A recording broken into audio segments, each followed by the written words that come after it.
My name is Antonio Martin, and I'm an 8th grader at Kenmore Middle School. 4 years ago, President Obama came to Kenmore to talk about how important education is and why we need to make our education system better for all students.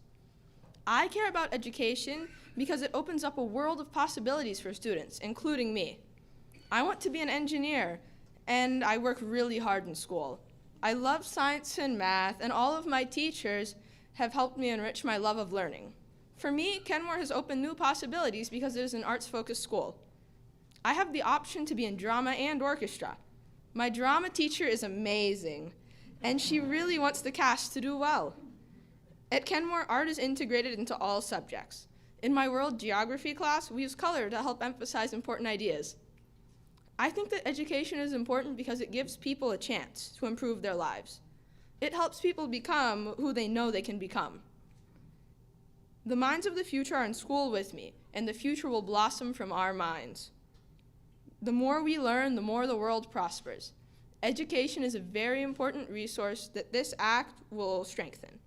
And now it is my honor to introduce the President of the United States, Barack Obama. All right, good job. Hey, Antonio, don't leave me hanging.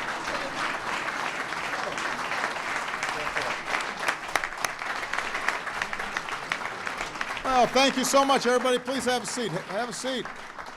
Welcome to the White House. First of all, I want to thank Antonio for being such an outstanding role model. Back in 2011, when he was much shorter, I visited Kenmore Middle School and saw firsthand their great work helping students like Antonio achieve their potential. And that's why we're here today. Now, this is an early Christmas present. After more than 10 years, members of Congress from both parties have come together to revise our national education law. A Christmas miracle, a bipartisan bill signing right here. So,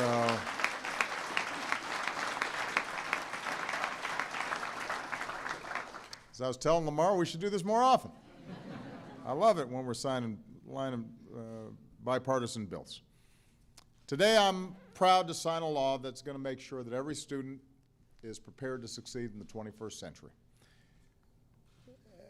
The goals of No Child Left Behind, the predecessor of this law, were the right ones. High standards, accountability, closing the achievement gap, making sure that every child was learning, not just some. But in practice, it often fell short.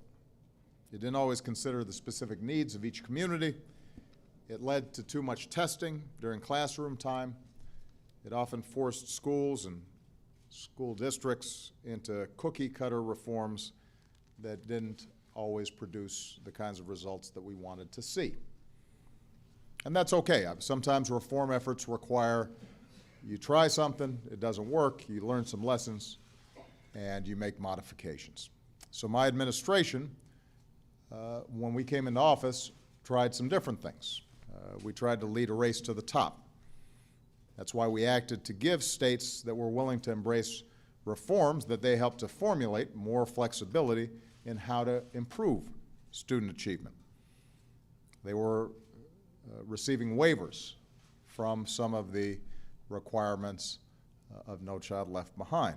But the truth is that could only do so much.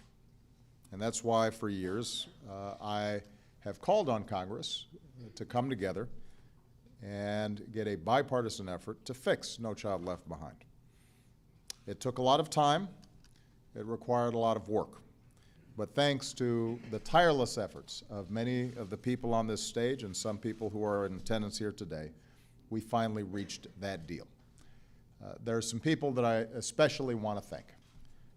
First of all, Senators Lamar Alexander and Patty Murray on the Senate side, and Representatives John Klein and Bobby Scott on the House side, as well as their dedicated staffs. This would not have happened without them.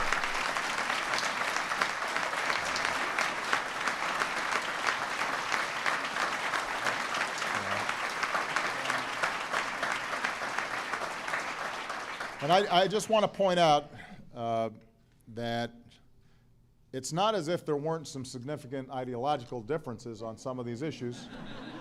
No, there were. But I think that this is really a good example of how bipartisanship can work. People did not agree on everything at the outset, but they were willing to listen to each other in a civil, constructive way and to work through these issues, compromise where necessary, while still keeping their eye on the ball. And I think it's really a testament of the four leaders of the respective committees that they set that kind of tone. And that's something that we don't always see here in Washington. There wasn't a lot of grandstanding, not a lot of posturing, just a lot of really good hard work. So I just want to, again, thank them for outstanding work that they did.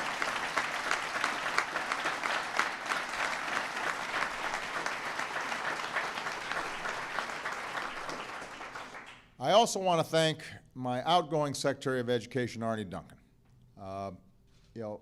Arne has dedicated his life to the cause of education.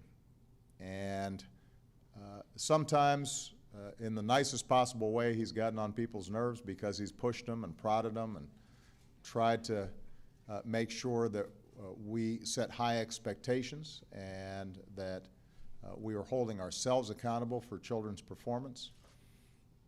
Or the school's performance and how they were delivering for our kids. And had he not been, I believe, as tenacious as he was, I think that we would not have as good of a product as we do here today. And so I could not be prouder of Arne Duncan. I want everybody to give him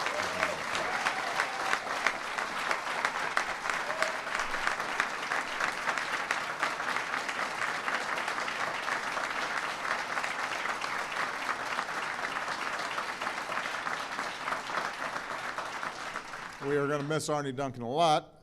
Fortunately, in addition to some great staff that he assembled that is going to be staying on, we also have a great replacement for Arne in Dr. John King, who's going to be doing outstanding work helping to implement this.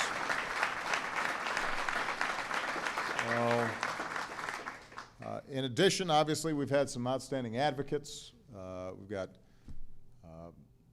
our teachers' unions, we've got our civil rights organizations, we've got philanthropies, all of community groups who've been active and involved in the governor's organizations and school districts have also been involved, the superintendent. So we want to thank all of them for their contributions.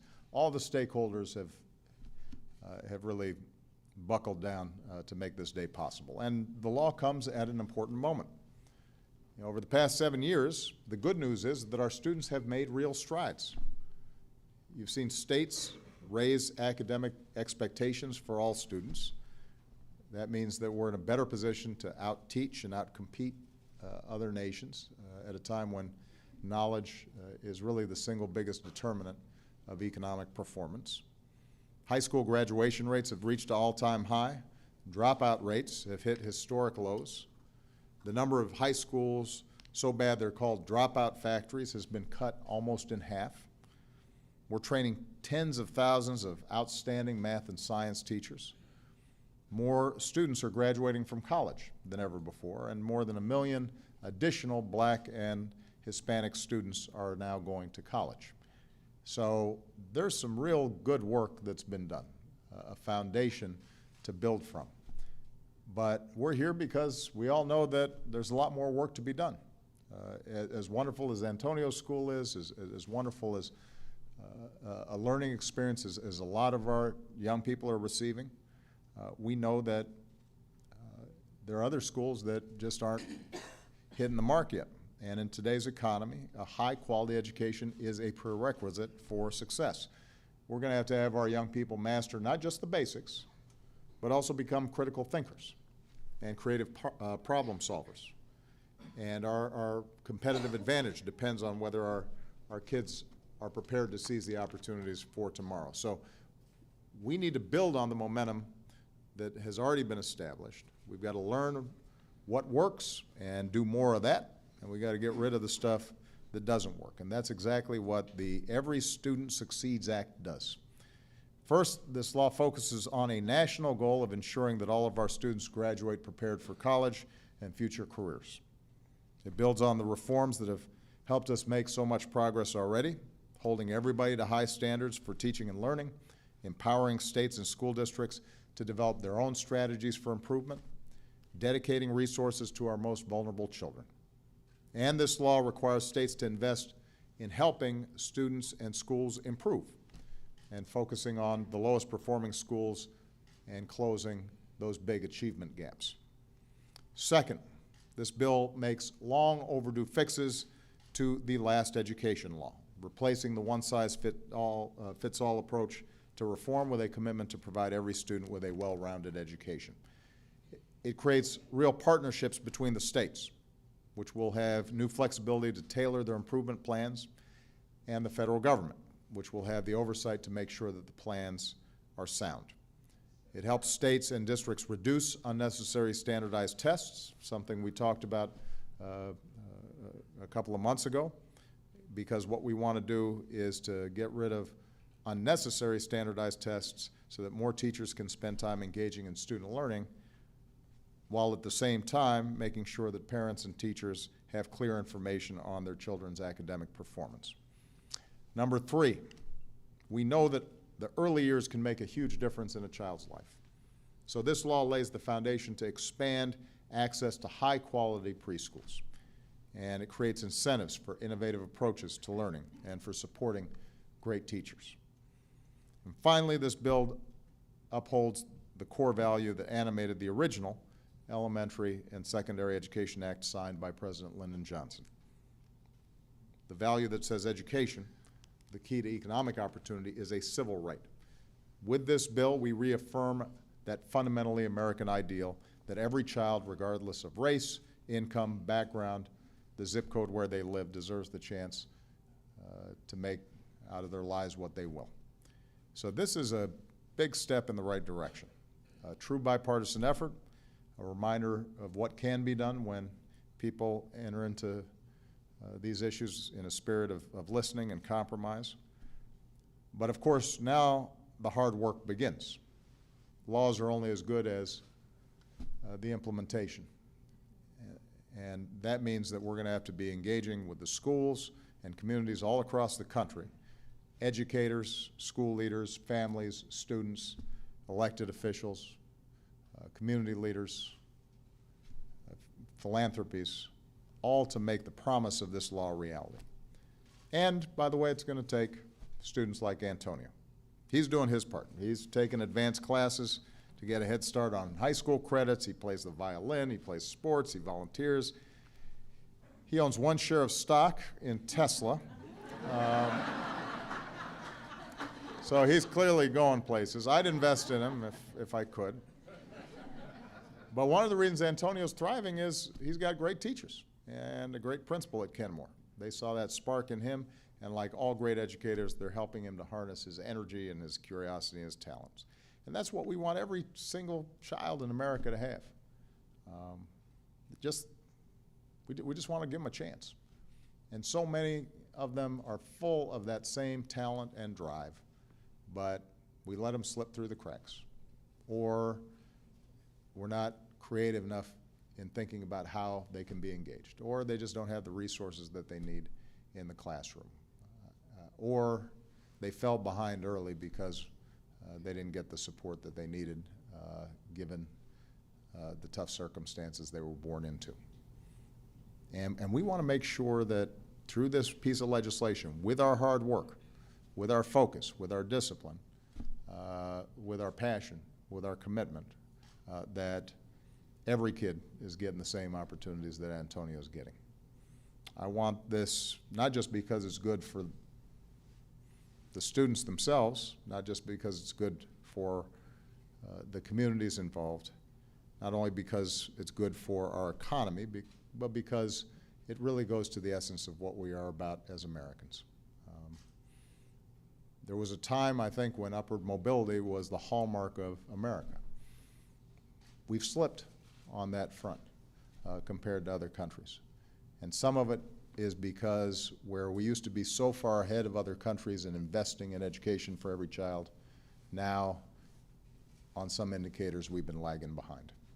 Hopefully, this is going to get us back out front. There's nothing more essential to living up to the ideals of this nation than making sure every child is able to achieve their God-given potential. And I could not be prouder of the people on this stage and those of you in the audience who helped us take just one step closer to that reality. So with that, let me sign this bill. All right?